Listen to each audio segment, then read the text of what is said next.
Howdy YouTube, Uncle Joe here, Uncle Joe's Place. Welcome. We're going to do a video today on my Tivo Mini, but let me tell you what's going on with it. I ordered this off of Amazon, off of their warehouse deals. I went to the Tivo, the current version is a model 9300. That's the one I have in the bedroom that I bought last month. The one I ordered, or thought I ordered, was another Tivo 9300. The difference between the two is the 9200 is a little bit slower processor and does not have an RF remote. The 9300 has a little faster processor and an IR RF remote. So that basically means you don't need line of sight for the remote. It's radio frequency, which I really don't care about. What Amazon sent me arrived the other day, and it is definitely a Model 9200. In fact, when Amazon sends these out, now that was through their warehouse deal. I think it was $102 I paid for it. And that seems to be about the going price on eBay for these used right now, the 9200s. The 9300s are going for a little bit more. But as you can see, it's back there running. I cannot keep that image up there for very long because I don't want to get a copyright infringement. I'm testing it right now with the Plex. And it seems to be working well. We'll go over it in some detail on this video. But so anyway, they sent me the 9200.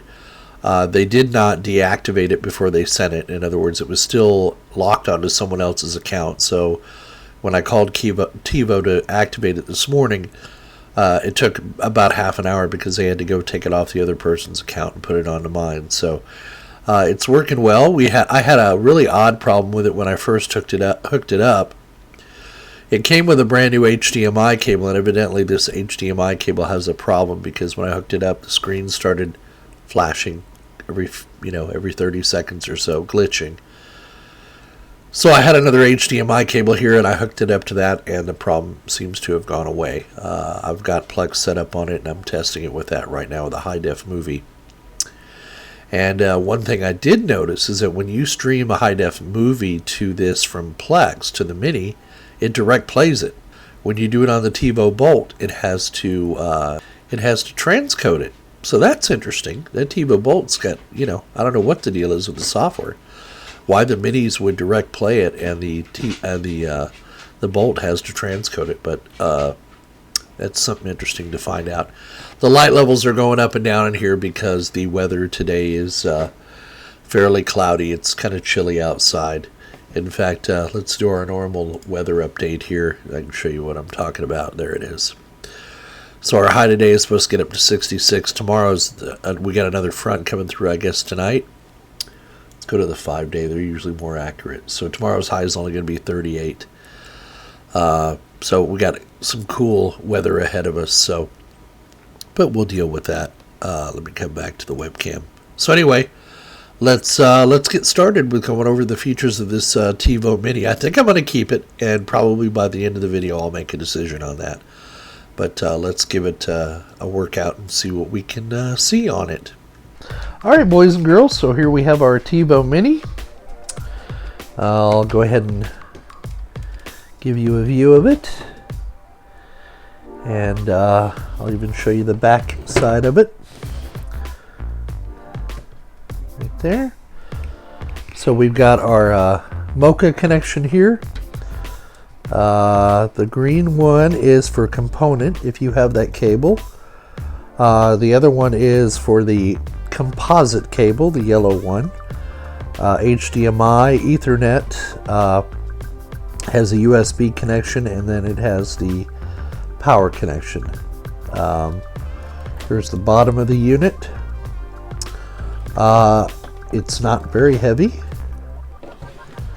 I'd say maybe between 5 and 10 ounces, somewhere right around there. And here's the remote that comes with it. Now this is the infrared remote, not the RF, because this is a Model 9200 Tivo Mini. Now I've set up all of my services on it. I've had the unit activated at Tivo. It took some time because it had been previously activated on some other person's account, even though Amazon was supposed to reset it. And I've been putting it through its paces, so I'm going to show you the interface on that now.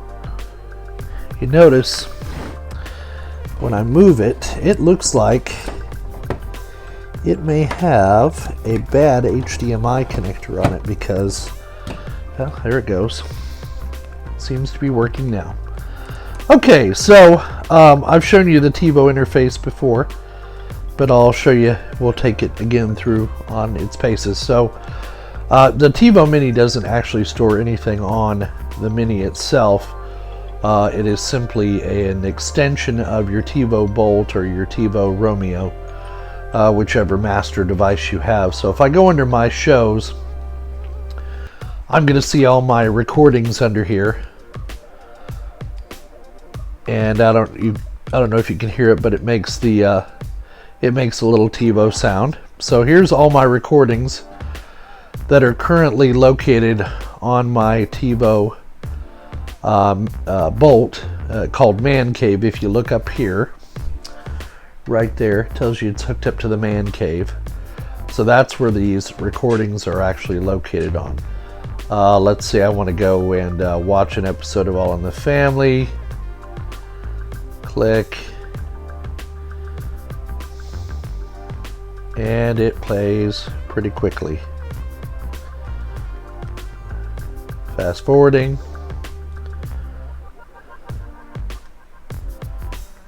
I claim fair use, YouTube. Don't try and get me a copyright infringement. This is fair use. Okay, I'm not going to play too much of that. That's how quickly a recording plays. Now, you probably notice on here as well, I've got some other stuff like Friends, Frasier, but there's nothing in the folders. So these are wish list items. I think that's what they call them. Yeah, one passes. Okay, so those are my one passes that I created. So what I've done is I've created one for Frasier, and I've told it only to go out with stuff that's online. So, and I'm currently on season 11.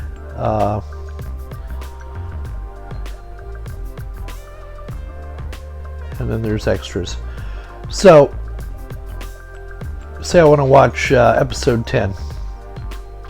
I hit the select button, and then I can watch it on Netflix, Amazon Prime, or on Hulu, all of them in HD. If I choose Netflix or Hulu, you'll see it goes right out to Netflix, logs me in automatically, and will start playing the video without any further intervention. And pardon me, I don't have the fastest internet connection in the world. And you can probably see me, you can see the reflection of my window here in the video footage.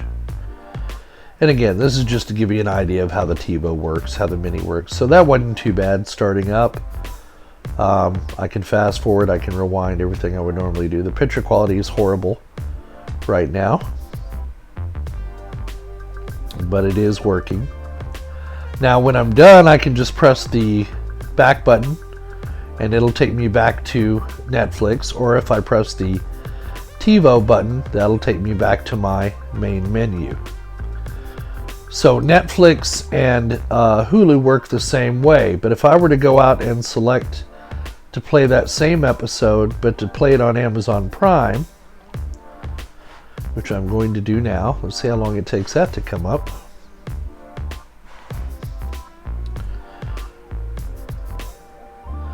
I should probably focus lock this so it quits trying to focus in and out. I will do that. And apologies for the horrible camera work. And so you can see what happens now. Let me do a focus lock on here so it's not having to focus. I can watch it now, but it doesn't play it automatically. So if I just hit the select button on the Tivo remote and tell it watch now, it'll go out and connect up to Amazon Prime and start playing the video eventually. So let's see.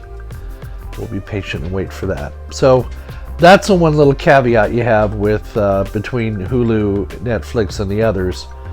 And you can see the picture quality is much better on Amazon for whatever reason. And hopefully, let me look into the phone. Yeah, it's focus locked it. So I'm not going to play too much of that. And I hit the back button and it tells me, okay, I can get out of the video.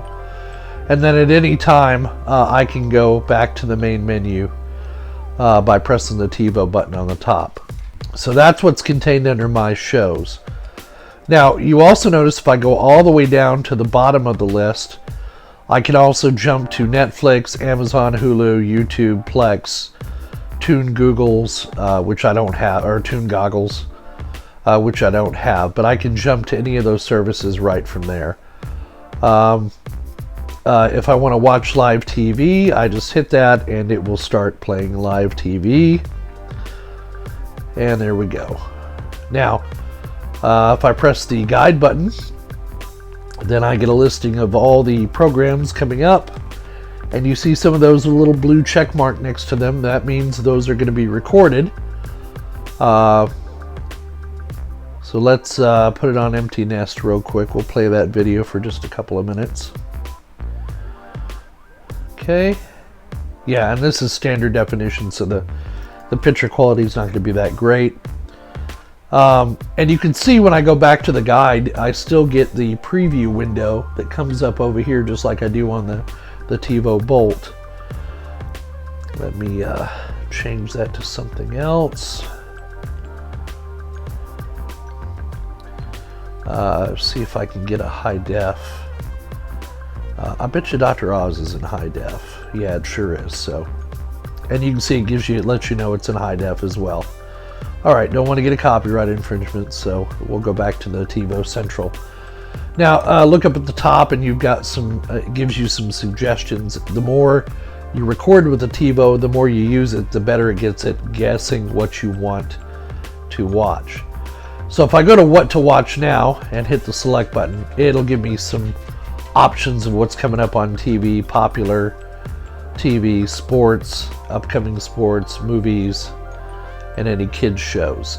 This is more geared, if you have cable, you'll get a lot more stuff in here using your cable TV, connecting it to your Tivo. I can go out here and find TV, movies, and videos. I can do a search just like I can on the Bolt.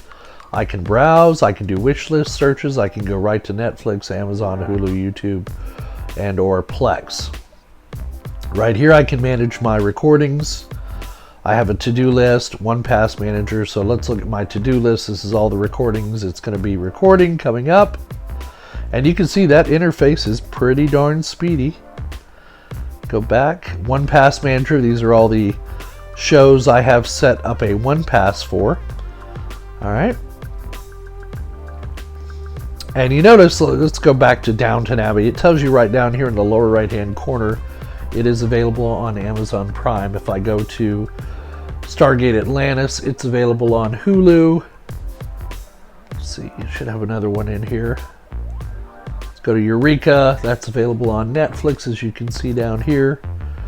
The Real Frasier is available on Hulu. But it doesn't tell you that it's also available on Netflix and Amazon, so that's a little oddity. We'll go back, then we can go into history, and that shows everything that's been deleted, that's been recorded, who deleted it, why it was deleted, etc. You can set up a manual recording, and then you can search by time and by channel. If you come to music and photos, you notice that you have iHeartRadio here, Pandora. You also have your access to Plex. There's three different ways to get into Plex. You can also do Spotify and Vivo Video. Any apps that you have, Opera TV is their browser, and it's horrible, and I don't use the Tivo to browse. So under here you have your various settings for your Tivo, your audio setup, your displays, your network, parental controls, video, etc. You have full parental controls. If there are any messages from Tivo, they would appear here. And you can see the interfaces, fairly speedy. So I can do system information, get my Netflix account information.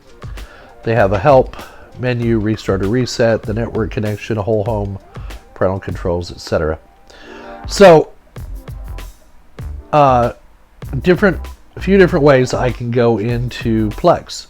So I can go right here to my shows, and if I go all the way down to the bottom here of the listing of my shows, let me come up to the top. So I just hit the page down or the channel down button, come all the way to the bottom, and then I can connect to Plex. If I come back to the main menu, go to what to watch now, go to find TV, movies, and videos, I can come down here and launch Plex from here as well. And then the final way is to come here to music and photos and to launch Plex. And that's what I'm going to do today. So let's launch Plex. I was afraid this model, and I'm going to log in as my spouse. I was afraid this 9200 model was going to be slower than the 9300, but I honestly do not see any difference in speed at all.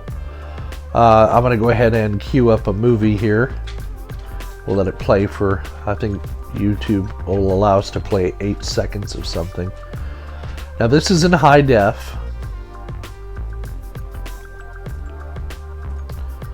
Okay, it's in high def. Yeah, I'm a big fan of AbFab.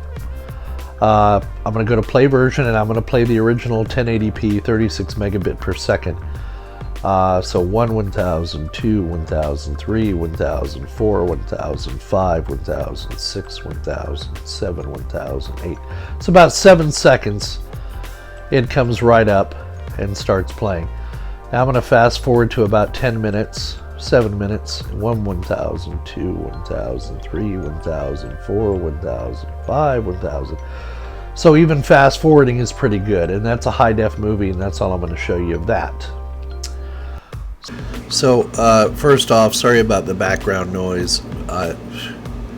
It's gotten warm in here, all this equipment running, even though it's fairly cool outside. So I had to turn the AC on, so I really apologize for the background noise, but we'll live with it. So I wanted to take a sip of my coffee, but I guess I should probably focus on doing this video, huh? Yeah. Okay, so I think I've made a decision. I'm going to give it a few more days, but I think I'm going to keep this Tivo Mini, this 9200 that I got from Amazon warehouse deals, and I need to buy a third one, but I don't need it right away. It'll be a couple of months before I buy it. But it looks like this, other than not having an RF remote, which Mom really doesn't need, the infrared will work fine for what she uses it for. I don't see any speed difference between the Tivo Mini in the living room, which is a 9300 model, and this 9200 model here. And I still got a pretty good deal on it. I went back on eBay and looked around for the 9200s, and they're averaging around $100, $105. So I feel like I got a good deal on this. So there is one little thing that's annoying me, and I think it may have a cold solder joint on the HDMI connector, because I don't know if you noticed in the video when I moved the box, the screen, the TV screen behind it went blue. You can see the blue reflecting off of the work table I was on. And so we'll have to keep an eye on that. I don't think it's a big issue though, as long as you don't move the unit. It's been up and running and working all day now. Well, since about 9 o'clock this morning. You can see it's playing video right now, live TV. So yeah, I'm very happy with it. I think all things considered, this was the right way for us to go. What's really the deciding factor is spousal acceptance, and that ability to be able to search all of your online services through the Tivo interface and then create wish lists or one pass for it.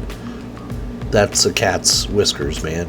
That is cool. That is cool stuff. Even I like it. I can't wait to start actually using it, because I'm going to start taking a little break here on the weekends and not working as hard as I do, and start enjoying life a little bit more. I also want to share with you some of the wonderful Christmas gifts I got from my spouse. So right here, Are You Being Served? 14 disc collection. The entire series, all 69 episodes of Are You Being Served. This, in my estimation, is a comedy, British comedy classic. So for all my friends out there in the UK, all my UK subscribers, we love some Are You Being Served.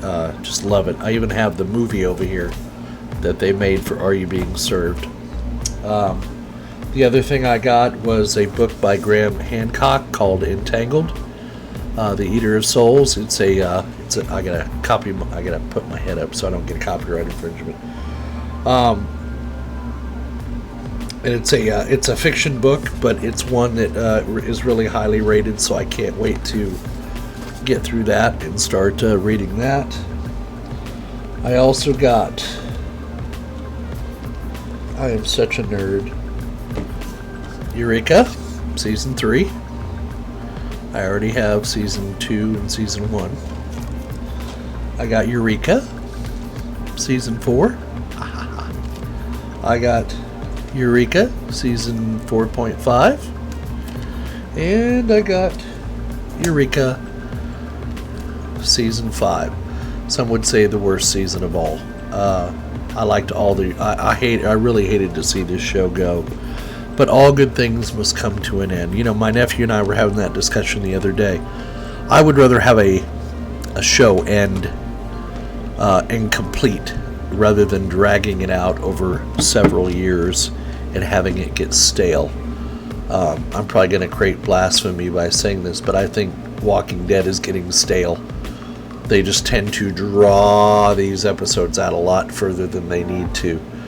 I know they're trying to tell a story, weaving a story, but come on, you know, zombies really after 6.5, 7 years now, really they would have turned to dust. But anyway, I digress. Why can't you end a series like Battlestar did? You know, you just end it. The story is done, it's been told. But anyway, I'm ranting, so I hope you enjoyed this video. And please keep sending me comments and ideas for other videos you want to see me do. We have sat down and looked at our funds and hopefully get some donations in by the end of January, if you're so inclined. I am going to start a Patreon account, so if you want to donate that way, like send me $1 a month for what I do, that'll give me money to buy more products to evaluate and put on this channel. But we have checked our finances and we will be able to pull the trigger on the server with or without donations by the middle to end of February. So I'm looking forward to that, getting that other server in here. I have talked with Rockbollocks and he sent me pictures of that camera that he's going to send to me, and I am just drooling with anticipation. I cannot wait to get that thing in my hands and start doing some quality video rather than using my iPhone. I just shot this Tivo Mini video with my iPhone, and you can see it's kind of lacking. Part of it is I don't want to take the time to learn that iPhone interface on Filmic Pro because the screen is too small. So there will be a learning curve on this new Canon camera coming. Well, new to me, but I think I'll be happier with it, and I have the tripods and everything I need to hook it up, so I'm looking forward to that. So Rockbollocks, thank you again. Thank you again. We're going to do a whole video on that camera when it comes in, and kind of a shout out to you and a thank you. The donation is so greatly appreciated. So, and again, I don't want to sound like I'm begging for money, but if you want good quality content and you want me to keep reviewing items, I'm going to need some funds to fund this with. So we'll start the Patreon account. I've got my PayPal account if you want to donate via PayPal. I've got a link there. I also started a Twitter account the other day for Unky Joe's Playhouse, so check that out too. If you go to our little header on YouTube, you'll see it there. In fact, why don't I just show you? Bear with me a second. Let me go into YouTube, go to my channel, show you what I'm talking about. So if you come right here to my channel, you'll see there's a donate button for PayPal right here. Then our Twitter account is here, and our Facebook account is right here. Trying to get out on social media. You can see we now have 306 subscribers and nearly 8,000 views on our videos, and I am so appreciative. I look at that number every morning. This is why I get out of bed now. I mean, I know it's kind of sad. This is why I get out of bed now, is to check that number, because it means I'm reaching people, and that was the goal of this whole thing from the get-go. So again, if you want to contribute to this channel, great. And one more thing, you know, I was busy earlier in the video yelling out that I needed donations, and one of my subscribers really came through. His name is I assume it's okay to use your name because you posted on the comments that you contributed. Trevor Dunn contributed $100 to our new server fund. And Trevor, you put us over the top, man. You've made it possible. Not only did Trevor contribute, but 3 other anonymous people donated on my PayPal account. I wasn't even aware of it. And also at Trevor's recommendation, thank you, Trevor, I started a Patreon account. So if you're more comfortable, like dropping me $1 a month or something like that, perfect. That'd be great. But Trevor, dude, that's a big donation. And I will be pulling the trigger on the server on Friday. It will be purchased, so it should be here. You put us over the top. I wasn't even aware of these other donations. You put us over the top, so be pulling the trigger. So we got a whole bunch of new videos coming up here pretty soon once that server comes in. I got a lot of projects planned for that. I've also had Trevor's also asked I do a video on my Commodore 64. And it's weird that you mentioned that, because all during making the Tivo video, I was like, what am I going to do next? What am I going to do next? And I've been itching to get that Commodore 64 up and running and see how it's doing. But after doing a little research on it, these Commodore 64 power supplies, they suffer from overvoltage as they age. The capacitors wear out, whatever. And if you put more than 5 volts on the system bus on a Commodore 64, you'll blow memory chips and all kinds of other things. So I have to test that power supply first. So we'll have a video coming up with that again. Again, thank y'all. Thank you, Trevor, for the donation, and the other 3 people that donated. I'm not going to mention your names without your permission, because I assume you did it anonymously. So you put us over the top, and server's on its way. And thanks for your continued support. I do appreciate it. Leave your comments down below. Give us a like or a dislike if you don't like it, because YouTube, it's all about engagement. And hope you enjoyed this video and found it informative. And we'll see you on the other side.